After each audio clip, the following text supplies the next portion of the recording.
پیارے بچوں اسلامیات کا صفحہ نمبر 27 کھولیں۔ پیارے بچوں اس صفحے پر ہم شکریہ ادا کرنے کے بارے میں پڑھ رہے ہیں۔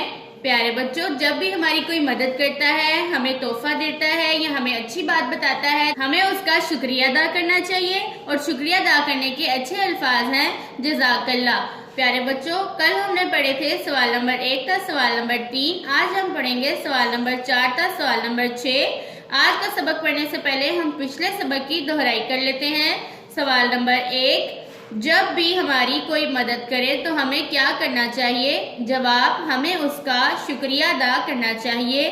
سوال نمبر 2، شکریہ ادا کرنے کے اچھے الفاظ کیا ہیں؟ جواب، جزاک اللہ۔ سوال نمبر 3، جزاک اللہ کا کیا مطلب ہے؟ جواب، اللہ آپ کو جزا دے۔ پیارے بچوں کل کے سوالات سے ہم نے سیکھا کہ جب بھی کوئی ہماری مدد کرے تو ہمیں اس کا شکریہ ادا کرنا چاہیے۔ شکریہ ادا کرنے کے لیے ہمیں جزاک اللہ بولنا چاہیے، جس کا مطلب ہے اللہ آپ کو جزا دے۔ پیارے بچوں اب ہم پڑھتے ہیں اپنا آج کا سبق۔ سوال نمبر 4، جب آپ کا دوست آپ کی مدد کرے آپ کو کیا کہنا چاہیے؟ جواب، جزاک اللہ۔ سوال، جب آپ کا دوست آپ کی مدد کرے آپ کو کیا کہنا چاہیے؟ جواب، جزاک اللہ۔ سوال نمبر 5، جب کوئی آپ کو تحفہ دے تو آپ کو کیا کہنا چاہیے؟ جواب، جزاک اللہ۔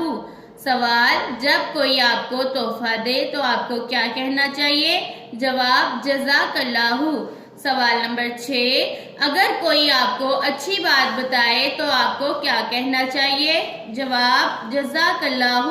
سوال، اگر کوئی آپ کو اچھی بات بتائے تو آپ کو کیا کہنا چاہیے؟ جواب، جزاک اللہ۔ پیارے بچوں آج کے سوالات سے ہم نے سیکھا جب بھی کوئی ہمارا دوست ہماری مدد کرے تو ہمیں اس کو جزاک اللہ کہنا چاہیے، جب ہمیں تحفہ دے یا جب ہمیں کوئی اچھی بات بتائے تو ہمیں اس کو جزاک اللہ کہنا چاہیے۔ پیارے بچوں سوچیں اور بتائیں، اگر کوئی آپ کو پانی پلائے گا تو آپ کیا کہیں گے؟ جی ہاں، جزاک اللہ کہیں گے۔ کیا کہیں گے؟ جزاک اللہ۔ پیارے بچوں میرے ساتھ ایک دفعہ پھر سے دہرائیں۔ سوال نمبر 4، جب آپ کا دوست آپ کی مدد کرے آپ کو کیا کہنا چاہیے؟ جواب، جزاک اللہ۔ سوال نمبر 5، جب کوئی آپ کو تحفہ دے تو آپ کو کیا کہنا چاہیے؟